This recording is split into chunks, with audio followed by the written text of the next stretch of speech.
The mirrored walls of the luxury curls salon reflected the dim light from the fluorescent bulbs, creating an endless corridor of worn chairs and cheap bottles of hairspray. Tamika Rose was wiping down her workstation when the bell on the door jingled, heralding the arrival of the first employee.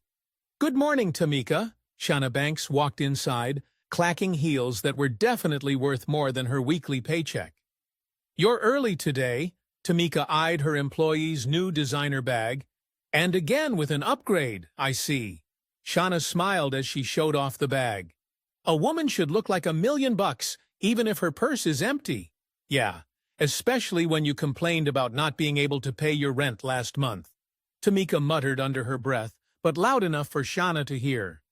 "I hope your military boyfriend doesn't go too broke on your gifts." Shana rolled her eyes defiantly. Darrell appreciates a real woman and realizes that beauty requires an investment. Tamika shook her head. She'd seen a string of sponsors in the 5 years Shana had worked at her salon, but this Darrell had hung on longer than the others. Usually, Shana squeezed everything she could out of men in a few months and moved on. Through the showroom window, they saw a black pickup truck pull up on the opposite side of the street. Behind the wheel sat a large man with a military bearing. "Oh, look, your prince has arrived." Tamika nodded toward the car. Shana fixed her hair in front of the mirror. "He promised to give me a ride to the mall after work. There's a sale at Designer Plus today. Don't you have a 9 o'clock shift? You're going to let me off early, aren't you?" Shana made begging eyes. "Darrell got a bonus at work, and we want to celebrate." Tamika sighed. Always the same thing. The more she got to know this Darrell, the more she thought he was too good for someone like Shana. The first client of the day walked into the salon, and the conversation broke off. Shana went into professional mode, smiling, joking, asking about the kids, showing that attractive side of her personality that so charmed men on first dates. That evening, as the salon emptied, Shana thought back to the first time she'd met Darrell 8 months ago. She'd stopped by the Midnight Club with her friends to celebrate her 28th birthday. It was there that Keisha, her arch-rival friend, whispered, nodding at the serious, dark-skinned security guard at the entrance, "That's Darrell Fields. He's post-Afghanistan. They say he has a nice military pension and $300,000 worth of insurance." That information stuck a sharp hook in her memory. At the time, Shana had just received her second warning from her landlord and owed Muck $5,000 with interest that was continually rising. That night, she did everything she could to catch Darrell's eye. Accidentally, stumbled next to him, acting scared when some drunk guy started hitting on her. Darrell reacted like a true gentleman, defended her, calmed her down, offered to call a cab. Then she decided to play the odds and asked him to personally walk her home, complaining about the unsafe neighborhood. It was her signature combination. Few men could resist a beautiful, frightened girl, especially if after the rescue she was so grateful and delighted with your strength and care. And although Darrell seemed unapproachable at first, he was no exception. Shana had purposely chosen an apartment in one of Englewood's cheapest and most dangerous neighborhoods. Not because she couldn't afford better, although that was also true, but because such a residence made wealthy men want to rescue her, take her away from there. Everyone wanted to be a hero. When Darrell saw her dilapidated house with broken windows in the entryway, she noticed his face change. There was pity in his eyes. It was exactly what she wanted. "It's not safe for a girl like you here," he said then. Shana lowered her eyes. "I'm saving up to move, but on a hairdresser's salary, it's not easy." He insisted on walking her to the apartment door, checking the locks, inspecting the windows. Then he offered to leave his number just in case. 2 days later, she called him in tears, telling a made-up story about a neighbor threatening her. Darrell rushed over 20 minutes later. Thus began their affair, which for Darrell was a sincere infatuation with a lonely, beautiful girl, and for Shana, a carefully calculated financial strategy. "Hey, babe, you ready?" Darrell peeked into the parlor, disturbing her memories. Almost. Give me 5 minutes. Shana gave him her best smile and disappeared into the back room to change. Tamika watched Darrell as he waited patiently, looking at the pictures of hairstyles on the wall. He was tall, with a military bearing but a sadness in his eyes. A typical veteran returning from war and trying to find his place in civilian life. "How long have you been working at midnight?" she asked casually. "3rd year, ma'am," he replied politely. "Don't you get tired of swallowing cigarette smoke and breaking up drunken fights?" Darrell shrugged. "After Afghanistan, any job that doesn't involve shooting seems like a blessing." Tamika nodded. She'd known guys like that. Honest, simple, traumatized, with a heart of gold, and she was truly sorry that Shana had found him. She'd seen how her co-worker changed with each new boyfriend. At first, she was all caring and loving. Then as soon as she got access to money and stuff, she turned into a demanding bitch. "She's a good girl, but she's just had a hard time in life," Darrell said suddenly, as if he'd read her mind. "Yeah, sure," Tamika agreed unconvincingly. Shana appeared in a new tight dress that emphasized all of her assets. "What's up?" She spun around in front of Darrell. "You look beautiful," he said sincerely. Shana grabbed him under the arm, throwing him over Tamika's shoulder. "Will you close the salon? I have a date." As the door closed behind them, Tamika shook her head. She had seen this scenario play out dozens of times. For a while, Shana would lead another victim around by the nose, then suck every last dollar out and disappear. This time, though, something was different. Usually, Shana's men were richer and older. Darrell, though he had a steady income, could hardly provide the standard of living Shana sought. Something didn't add up. In Darrell's pickup truck, Shana quickly checked the messages on her phone. Muck Johnson, her cousin and part-time creditor, was reminding her of the debt again.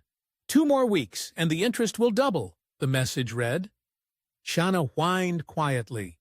$10,000 was a huge amount of money she'd borrowed to cover debts from card games and past loans. Muck wasn't the kind of man to joke with when it came to money. "Did something happen?" Darrell asked, noticing her gloomy face. "Nothing much, just work problems," she lied, quickly putting a smile back on her face.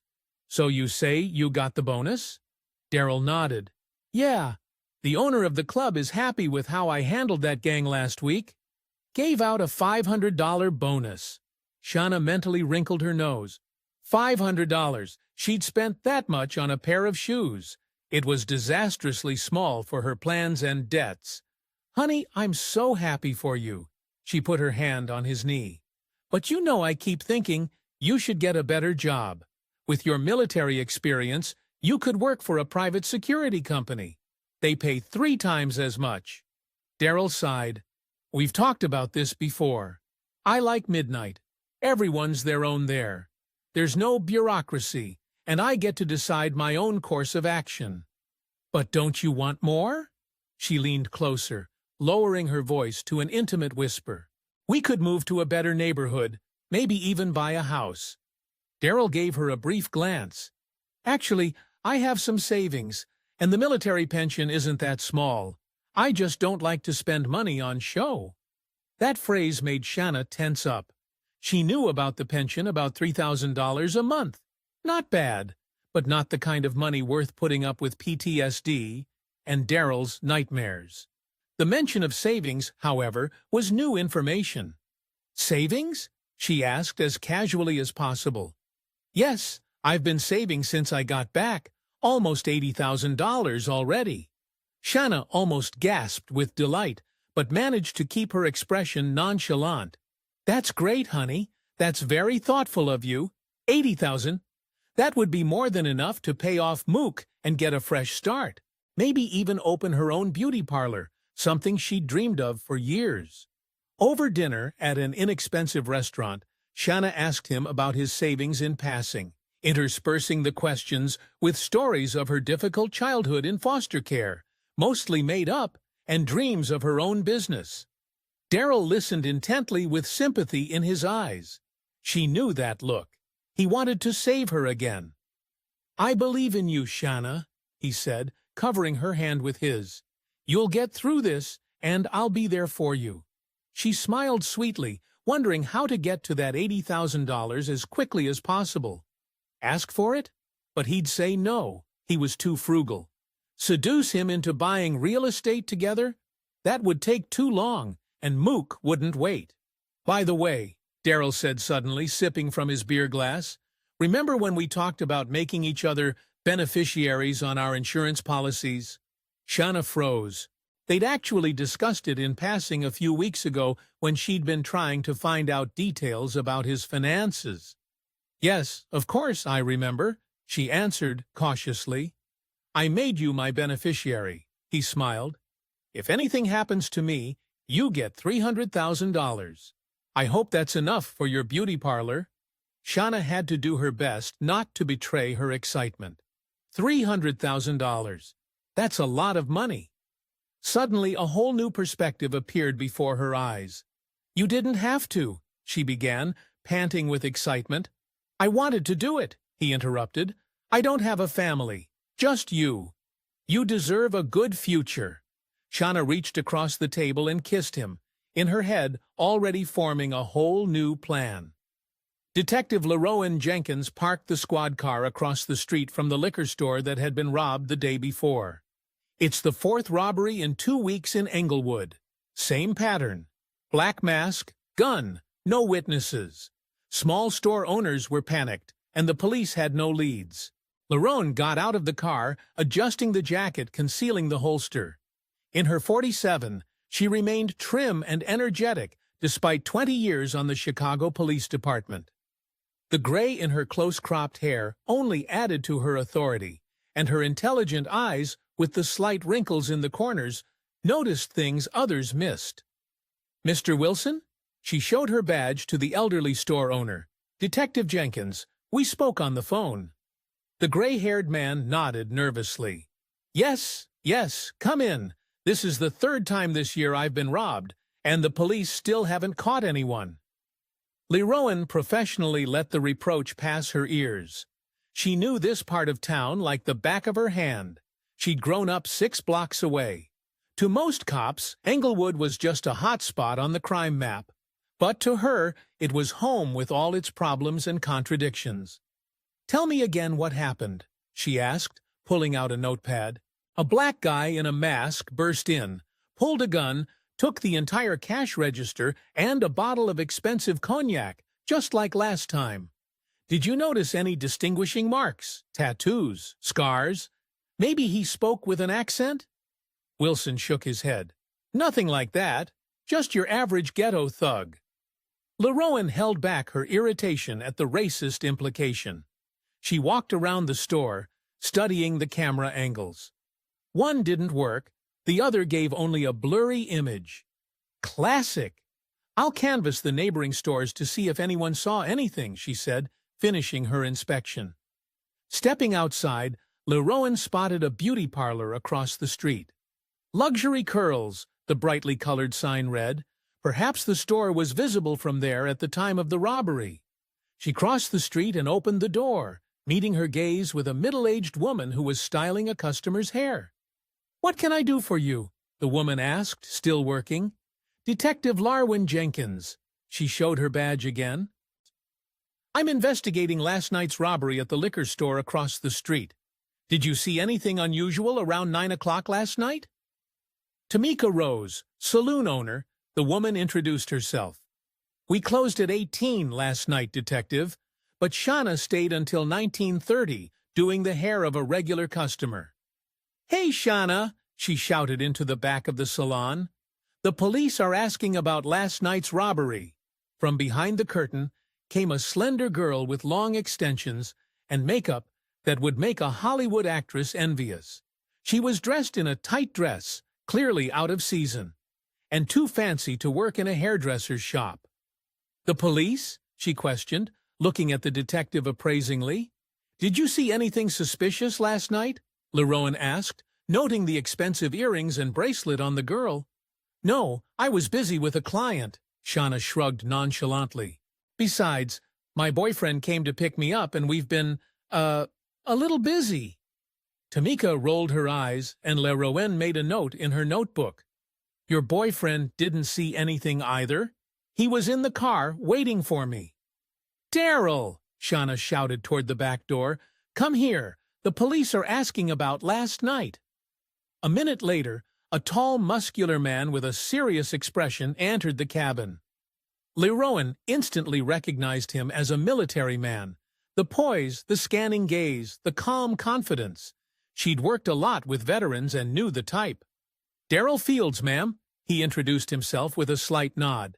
Did you notice anything suspicious outside the liquor store last night? Leroen asked. Darrell frowned, remembering, I saw a guy in a black hooded sweatshirt walking briskly away from the store toward the intersection. But I didn't pay much attention to it. There are a lot of suspicious individuals in our neighborhood. What direction did he go? 63rd Street, ma'am. That's all I can tell you. Leroen nodded, taking notes. Do you work in law enforcement, Mr. Fields? She asked, noticing his assessment of her position and surroundings. Security guard at the Midnight Nightclub, he answered. But before that, I was in the Marines, 2 tours in Afghanistan. Thank you for your service, Leroen said sincerely. If you think of anything else, give me a call. She held out her business card, which Darrell tucked neatly into his shirt pocket. Shana watched this with obvious impatience. Can we go now? We have plans tonight, she announced, taking Darrell under her arm. Of course, Leroen smiled, but there was professional interest in her eyes. Thanks for your help. When the couple left, the detective turned to Tamika. How long have they been together? About 8 months, Tamika answered, returning to work on her client's hair. That's an unusually long time for Shana. What do you mean? Tamika paused, deciding whether to be frank. She usually changes boyfriends more often than I change nail polish colors. But Darrell, he's a good guy. Too good for her, if you know what I mean. Leroen nodded understandingly, making a mental note. Something about the pair made her wary. The contrast between Darrell's open, honest face and Shana's calculating gaze, her police sense, honed by years on the job, told her something wasn't right here. If you see anything suspicious, give me a call, she said, leaving a second business card for Tamika. As the detective walked away, Tamika looked through the storefront window at her. Maybe she should have told her how Shana had changed lately. The constant whispered phone calls, the nervousness, the mounting debts she didn't hide from her co-workers while bragging about expensive purchases. Meanwhile, Shana and Darrell got into his pickup truck. Why did you call me when you were talking to the cop? Darrell asked, starting the engine. I thought you might have seen something, Shana shrugged. You're practically a cop, except without the badge. I'm a security guard at the club, Shana, not a detective. Who cares? She rolled her eyes. Why don't you give me a ride to the ATM? I need to withdraw some money. Shopping again? He asked with a slight chuckle. It's my friend's birthday, and I need to buy a present, she lied. Darrell nodded and pulled onto the main street. Shana checked her phone. 3 missed calls from Mook. She needed to find money right away. The interest on the loan was mounting, and Muck wasn't known for his patience. At the ATM, Shana tried to withdraw $300, but the screen read, insufficient funds. She cursed quietly and returned to the car. Is there a problem? Darrell asked. No, I'm fine, she snapped. It's just the bank's being stupid again. Listen, could you lend me some money? I'll pay you back as soon as I get my paycheck. Darrell sighed. Shana, we talked about this. I can't sponsor your shopping all the time. I've already given you $800 this month. So you're sparing money for your girlfriend? Her voice got a little higher. You have savings. That money is for a rainy day, Darrell said firmly. And for the house we'll buy someday. If you're really serious about a serious relationship, Shana snorted, and turned away to the window. Darrell was too stubborn when it came to money. She needed a different approach. I'm sorry, honey. She put her hand on his knee. You're right. I just wanted to impress my friend. Stupid, huh? His face softened. You don't need to impress anyone, Shana. You're already the prettiest girl in Englewood. She smiled, mentally continuing to look for a way to get to his savings, or to the insurance. That same evening, Shana received a text from Moose. Meet you at the Blue Flamingo at 10. Bring at least part of what you owe or we'll talk differently. She swallowed nervously. The Blue Flamingo was a backwater bar where mooks met debtors who didn't pay on time. They usually came out of there with broken fingers or worse. Shana hurriedly packed, telling Darrell she'd been called to the salon. Supposedly, an important client wanted an emergency styling job. He offered a ride, but she declined, afraid he'd suspect something amiss. The Blue Flamingo bar was in the most unsightly part of Englewood. The sign flickered, the eye unlit, turning the name into Blue Flamingo. Shana took a deep breath and stepped inside. Mook sat in the far corner, sipping whiskey, tall with a hard stare and a gold chain around his neck. He looked like a real gangster from the movies. To Shana, he'd always been just a cousin, arrogant but not scary. But now that she owed him a large sum of money, she saw another side of him. "You're late," he said as she sat down across from him. "I'm sorry, Mook. I had things to do." "Did you bring the money?" Shana shook her head. "Hey, I only have $200, but I'll get the rest soon." Mook finished his whiskey and gestured to the bartender. "Another one," he said, then turned to Shana. $10,000, Shana, plus interest. That's $12,000 already, and it'll be more every week." "I know." She lowered her eyes. "I just need a little time. Time is money, cousin, and money is your problem." Mook smiled, but his eyes remained cold. "You have a rich boyfriend, don't you? That security guard from midnight?" Shana flinched. "How do you know?" "I know all about my debtors," he shrugged. "I hear he has good savings and insurance." Shana looked around nervously. "Not so loud." "Yes, he has money, but I'm working on it. He's not the type to part with dollars easily. Maybe we should try some more radical methods." Mook looked at her meaningfully. Shana shook her head. "I can handle it. Just give me a little more time." "Okay," Mook agreed with sudden ease. "You have 2 weeks. Then I'll visit your rich boyfriend myself, and our conversation won't be so friendly." The words made Shana break out in a cold sweat. She knew Moose wasn't kidding. If he got to Darrell, he could beat the money out of him, or worse, and he could tell her about her debts and the other guys she'd cheated. Darrell would never forgive such a betrayal. Suddenly, a large man in a leather jacket appeared next to their table. "Boss, the goods have arrived," he said to Mook. "Good," Mook stood up. "Wait for me here, cousin. I'll be back soon." Left alone, Shana thought feverishly about what to do. She didn't have $12,000, and she didn't know how to get it in 2 weeks. Darrell wouldn't give her that amount willingly. When Mook left with the guard, another man placed a black backpack on the table next to her and headed for the restroom. Shana looked at the open backpack and froze. There was a gun inside. She quickly looked around. No one was looking in her direction. Everyone was busy with their drinks and conversations. Without giving herself time to doubt, she grabbed the gun and tossed it into her purse. Her heart was pounding so hard it seemed the whole bar could hear the pounding. She stood up and quickly headed for the exit without looking back. It wasn't until she was outside that Shana caught her breath. In her purse was a real gun. The decision came naturally. If Darrell wouldn't give her the money, she'd take it herself. And if something went wrong, well, she had $300,000 worth of insurance that listed her as the beneficiary.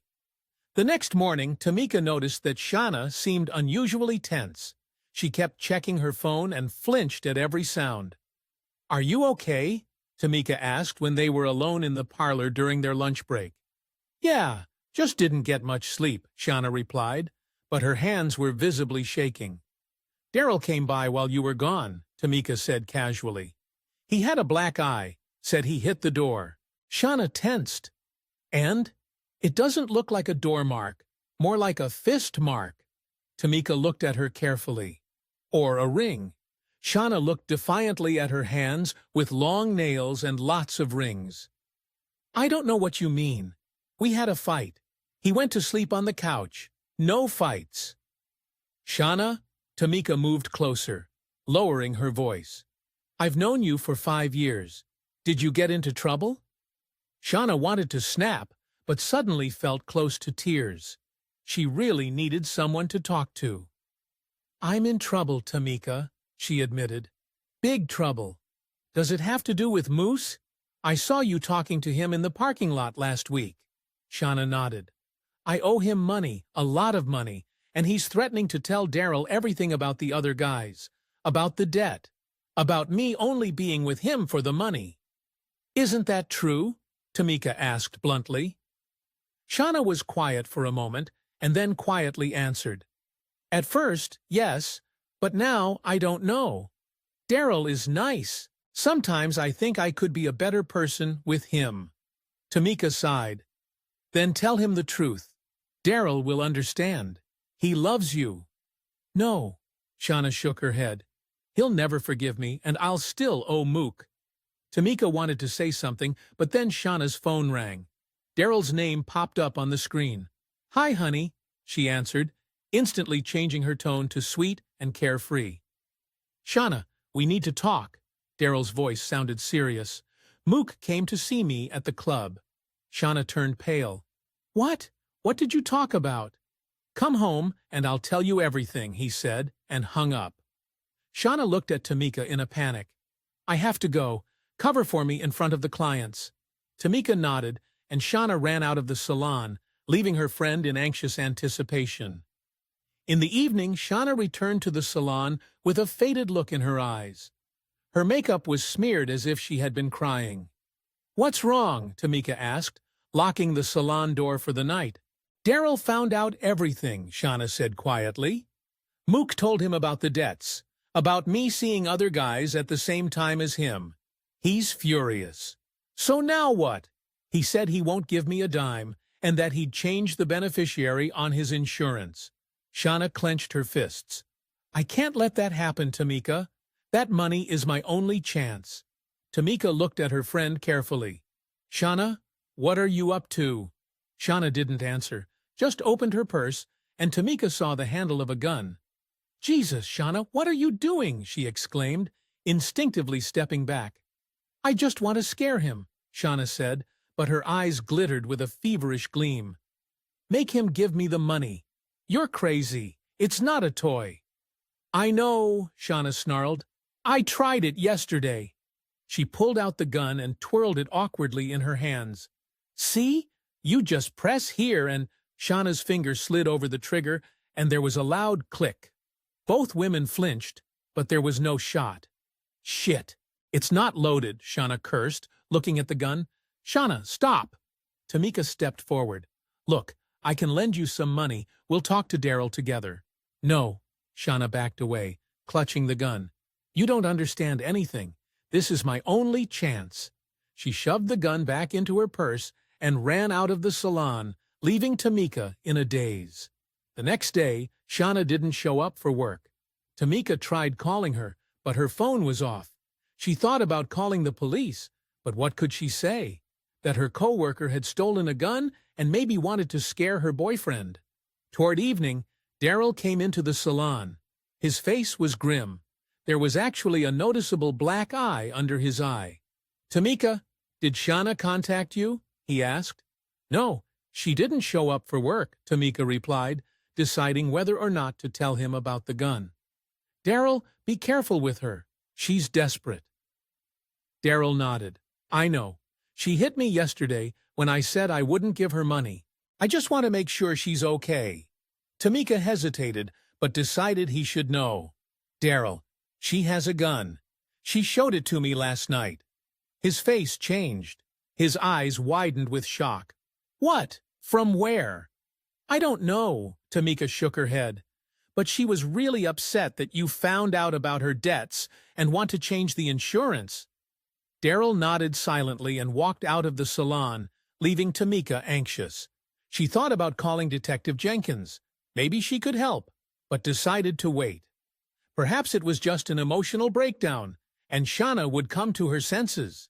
Meanwhile, in an abandoned warehouse on the outskirts of Englewood, Shana was trying to figure out the gun.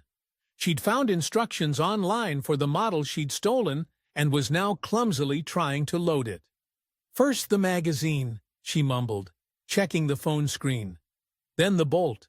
Her hands shook as she inserted the cartridges into the magazine. One fell out and rolled under the table. Shana swore and got down on all fours to retrieve it. When she finally loaded the gun, she felt a surge of confidence. She set the empty bottle on the far end of the warehouse and took aim. 1, 2, 3. She squeezed the trigger, but nothing happened. "Shit!" she tried again, but the gun wouldn't fire. Shana started shaking the gun in fury, accidentally pulling the trigger. Suddenly, a deafening gunshot rang out and the bullet went through the ceiling. In surprise, Shana dropped the gun and bounced to the side. "Oh my God!"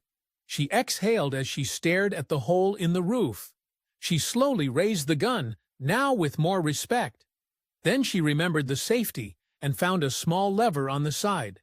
She moved it, aimed at the bottle again, and pulled the trigger. This time the gun went off, but the bullet traveled far off target, causing a cloud of dust from the concrete floor. Shana tried again and again, but out of 10 shots, only one hit the bottle, and even then tangentially. "Damn, this is harder than I thought," she muttered, as she reloaded her weapon. One thought kept her on her toes. $300,000 in insurance. If she couldn't get Darrell to give her the money, she might have to opt for a more drastic solution. Shana fired a few more shots, gradually adjusting to the recoil. The last round hit the bottle, shattering it. "That's it," she smiled, lowering the gun. That wasn't so hard. Shana sat in the shabby bathroom of her rented apartment, clutching her cell phone in one hand and a bottle of cheap whiskey in the other. The screen glowed with a message from Mook. 48 hours. Then I'll take everything you have. And your boyfriend, too." She took another sip, wincing at the burning in her throat. 2 days. Just 2 days to find $12,000. Shana knew Moose didn't throw words to the wind. If she didn't repay the debt in 48 hours, the consequences would be disastrous. She glanced at the gun lying on the side of the tub. She only had 5 rounds left after practicing in the abandoned warehouse. Shana hoped it would be enough. "Darrell left me no choice," she muttered, taking another sip. It was his own fault. The plan was simple. Go to the midnight club where Darrell worked, make him withdraw the money, and give it to her. And if he refused, well, she knew what to do. Shana looked at her reflection in the cracked bathroom mirror. Mussed hair, smeared mascara, eyes swollen with tears. She barely recognized herself. When had everything gone wrong? When had life become such a nightmare? She remembered how it had started, with a small loan of $1,000 to pay for a hairdressing course. Then there was betting on horse races, trying to make a fortune at an underground casino. New loans to close old ones, a spiral that just kept getting deeper and deeper. Darrell was supposed to be her salvation. A military pension, savings, insurance, everything she needed to start a new life. But now that he'd learned the truth and refused to help, he was an obstacle. Shana took one last sip, emptying the bottle, and stood up, staggering. She was dizzy, but the alcohol gave her determination. She grabbed her gun, slipped it into her purse, and walked out of the apartment without even locking the door. Nighttime Englewood greeted her with drizzling rain and the howling of police sirens in the distance. Shana hailed a cab and gave the address of the Midnight Club. The club was in a converted warehouse on the edge of the neighborhood. The neon sign flashed, and the beats of rap music came from the doors. A security guard stood at the entrance, but it wasn't Darrell. His shift started at midnight, half an hour later. Shana headed toward the entrance with an unsteady gait. The guard gave her an appraising look. $10 to get in, baby." She silently handed over the crumpled bill and stepped inside. The club was full of people, half-dressed dancers on the dais, drunk in customers, a steady stream of music. Shana headed to the bar and ordered another whiskey. "Are you okay?" the bartender asked, looking at her disheveled appearance. "Fine," she forced out a smile. "Just waiting for a friend." She downed 2 more shots of whiskey while she waited for Darrell, feeling her insides burning with fire. Her thoughts were muddled, but her resolve never wavered. At exactly midnight, Darrell entered the club through the service entrance. Shana saw him stand at the main entrance, replacing the previous guard. His face was as serious as ever, but the black eye left by her ring during the argument was still visible. Shana took a deep breath and headed toward him, pulling a gun from her purse as she went. "Darrell!" she shouted, blocking out the music. He turned, and his eyes widened when he saw the weapon in her hand. Shana, what are you doing?" He slowly raised his hands. "Put the gun away! Shut up!" She pointed the trembling gun at his chest. "You have to help me, Darrell. I need the money." Now people around us started to notice what was happening.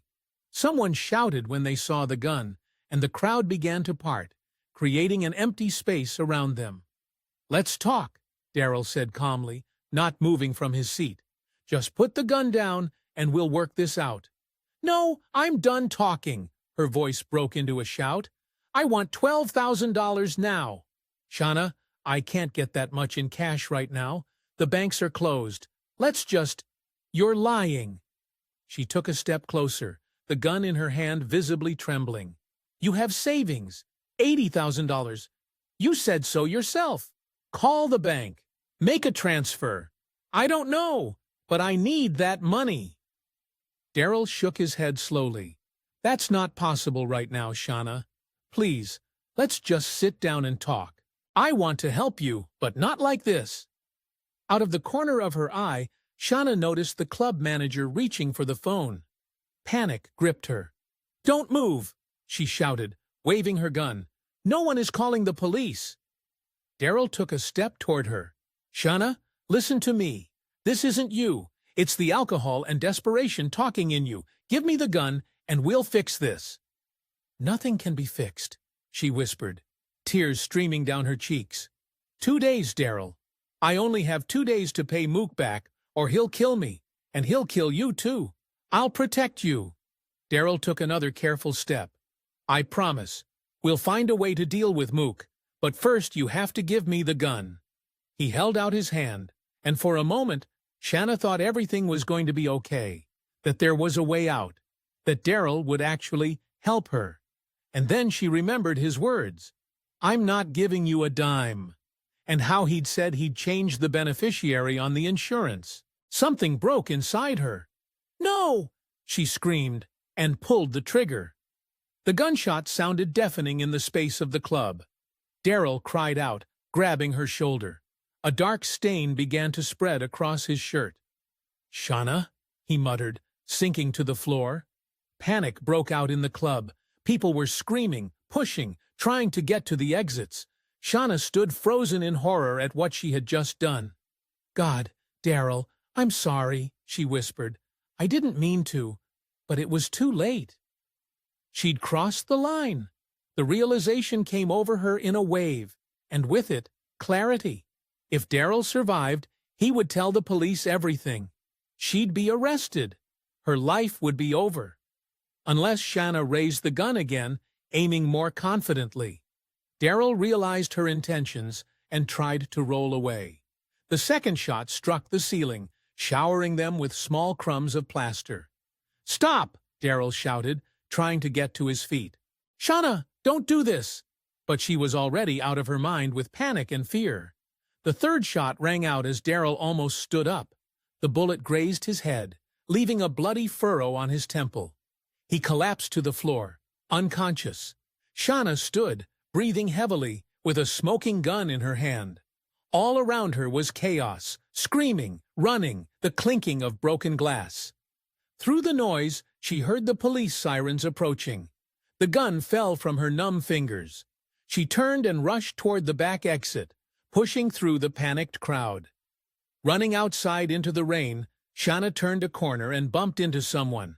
Looking up, she saw Mook. "What the hell did you do?" he hissed, grabbing her arm. Let go of me! She tried to pull away, but his grip was ironclad.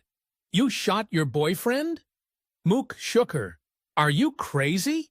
The cops are going to be looking for you. And me, too. I have to run, Shana whispered, finally realizing the gravity of the situation. It's too late. Mook nodded toward the approaching police cars. But don't worry. I'll make sure he stays quiet if he survives. To pushing her away, Mook disappeared into the darkness of the alley. And Shana, not knowing where to run, simply sank to the wet pavement and burst into tears. Detective Leroen Jenkins arrived on the scene 20 minutes after the 911 call. The Midnight Club was cordoned off with police tape and gawkers, and reporters crowded around. Medics had already loaded the victim into an ambulance. What do we got? Leroen asked the officer guarding the entrance. Club security guard Darrell Fields was shot 3 times in the shoulder and head, critical condition, but alive. Witnesses say the shooter was a woman, his girlfriend. Leroen frowned when she recognized the name. Darrell Fields? I met him the other day. Where is she now? She was picked up 2 blocks from here, sitting right in the middle of the street, hysterical. The detective nodded and entered the club. Forensics was already at work, photographing the bloodstains on the floor and collecting shell casings. The gun was in a plastic evidence bag. Witnesses? She asked another officer. More than 20 people had seen the whole thing from start to finish. She demanded money. He refused. She fired 3 shots. Leroen made a few notes in her notebook. Something didn't add up. Why would a girl shoot her boyfriend in the middle of a crowded club? Had anyone heard the amount of money in question? $12,000, the officer replied. And she mentioned some mook. Leroen became alert. Moose Johnson was well known in Englewood as a small-time drug dealer and loan shark. If the girl owed him money, that explained a lot. I want to talk to the suspect, she said as she headed for the exit. At the police station, Shana sat in the interrogation room, still wet from the rain. Her eyes were blank, mascara spreading across her cheeks, creating an eerie mask. Shana Banks? Leroen sat down across from her. I'm Detective Jenkins. We met at the luxurious curls salon. Shana slowly looked up but didn't seem to recognize the detective. How's Darrell? She asked quietly. In critical condition, Leroen replied, watching carefully for a reaction. But alive. The doctors are fighting for his life. Shana covered her face with her hands and burst into tears. I didn't mean to. I swear I didn't mean to kill him. I just wanted money. For Moose Johnson? Leroen asked. Shana froze, then nodded slowly. I owe him $12,000. $12,000. He gave me 48 hours. Said he'd kill me if I didn't pay up. And you decided it was easier to shoot your boyfriend than to find another way out? I wasn't going to kill him, Shana screamed again. I just wanted to scare him into giving me the money. He has $300,000 in savings and insurance. I'm the beneficiary. Leroen shuddered inwardly. That was it. Money. Always money. But you shot him 3 times, she said. That doesn't sound like intimidation. Shana lowered her head. The first shot was accidental. I was startled. And then I panicked. I realized I was going to jail for assault anyway, and if he died, I'd get the insurance money. Her candor surprised even Leroen. Suspects don't usually confess so easily, especially with intent. You realize this is attempted aggravated murder? The detective asked. You're looking at a sentence of 15 years to life. Shana nodded, tears flowing down her cheeks again. I know. I've ruined everything. My whole life. Leroen closed her notebook. I'm going to get you a lawyer. You'll need all the help you can get. Leaving the interrogation room, Leroen checked the messages. The hospital was reporting that Darrell had undergone emergency surgery and was in stable but serious condition. The bullet that had grazed his head had traveled tangentially, not damaging his brain, but causing massive bleeding. He was lucky. Leroen dialed Tamika Rose's number. Miss Rose, this is Detective Jenkins. I need to talk to you about Shana Banks. It's urgent. An hour later, Tamika sat in the detective's office, nervously clutching her coffee cup. "I should have called you sooner," she said, her voice shaking. "When I saw her holding the gun, but I didn't think she'd really—" "It's not your fault," Leroen interrupted her. "Tell me what you know." Tamika took a deep breath. Shana had always been calculating, dating men for money. But with Darrell, it was different. He was just a simple guy with a military pension, not rich. And then she found out about his insurance and his savings. And she thought it was her chance? Yeah, but then she got into debt with Muck Johnson. I saw him threaten her in the parking lot outside the salon. She was desperate. Leroen nodded. Muck Johnson is known for his methods. We've been trying to bring him to justice for a long time, but the victims always refuse to testify. When Darrell found out about the debts, he refused to give her the money. Tamika continued, and he said he'd change the beneficiary on the insurance policy. It finally broke her. You said she showed you the gun? Tamika nodded. The day before? Before the shooting. She didn't know how to handle it. Almost shot herself accidentally right in the salon. I tried to talk her out of it, offered to help her. You did everything you could, Leroen said, taking notes. Your testimony will be important to the court. At the hospital, Darrell Fields was slowly recovering from surgery. His head was bandaged, his shoulder in a cast, IVs hooked up to his arm. Mr. Fields, Leroen showed her badge. I'm Detective Jenkins. How are you feeling? I've been better, he smiled weakly.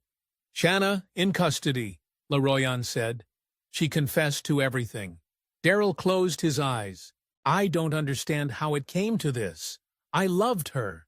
She owed Muck Johnson a large sum of money, the detective explained, and she saw you as a way to settle it. Through my insurance, Darrell guessed. God, I was a fool. Muck may try to stop you from testifying, Leroen warned. We'll provide security, but you need to be careful. Darrell nodded. I'm not afraid of Muck. I've been through Afghanistan. Leroen smiled. That's good, but still be careful.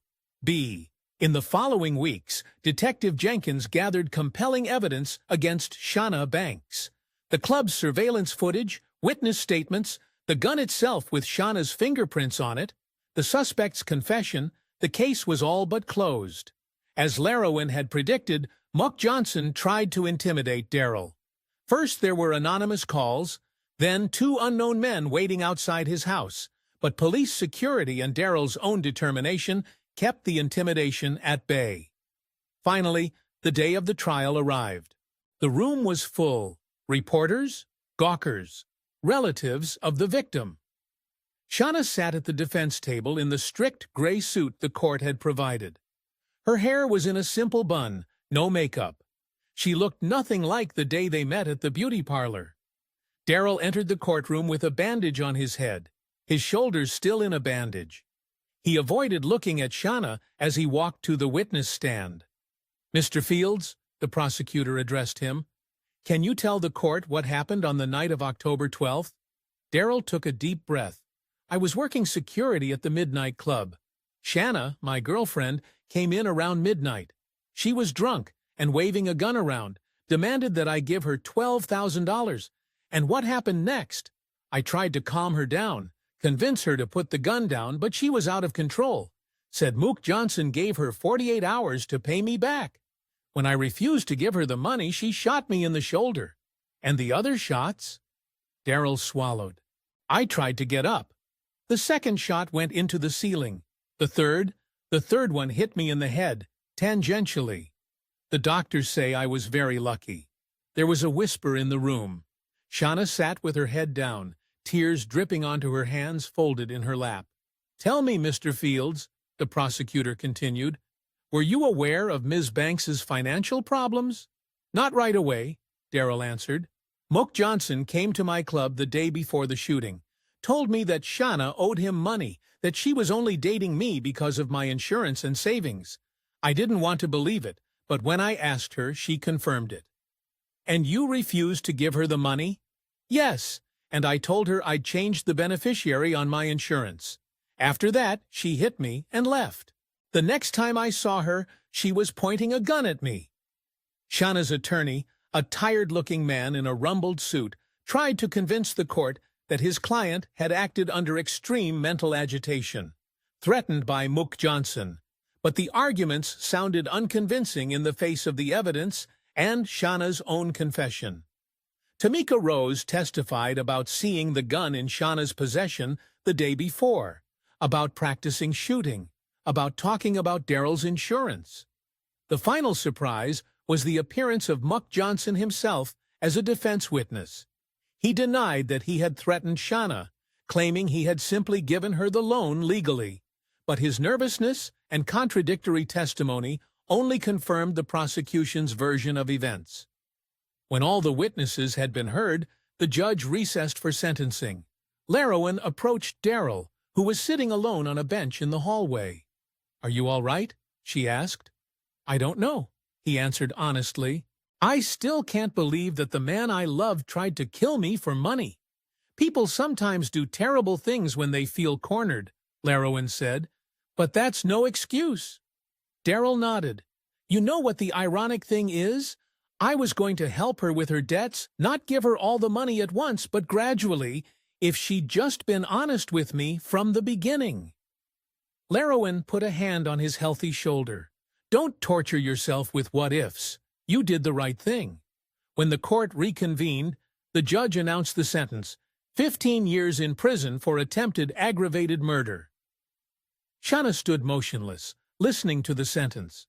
Only when the officers approached to escort her out of the room did she turn around and look directly at Darrell.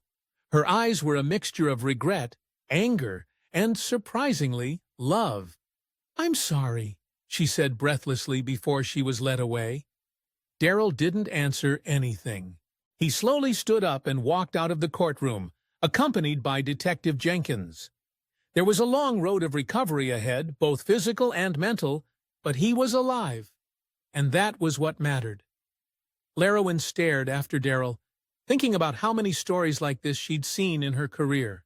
Stories where love was intertwined with greed and desperation drove people to terrible acts. And each time she wondered, could the tragedy have been prevented if someone had noticed in time? Intervened in time? Of course she would never know the answer, but now at least justice had been served. And maybe this story will be a warning to others.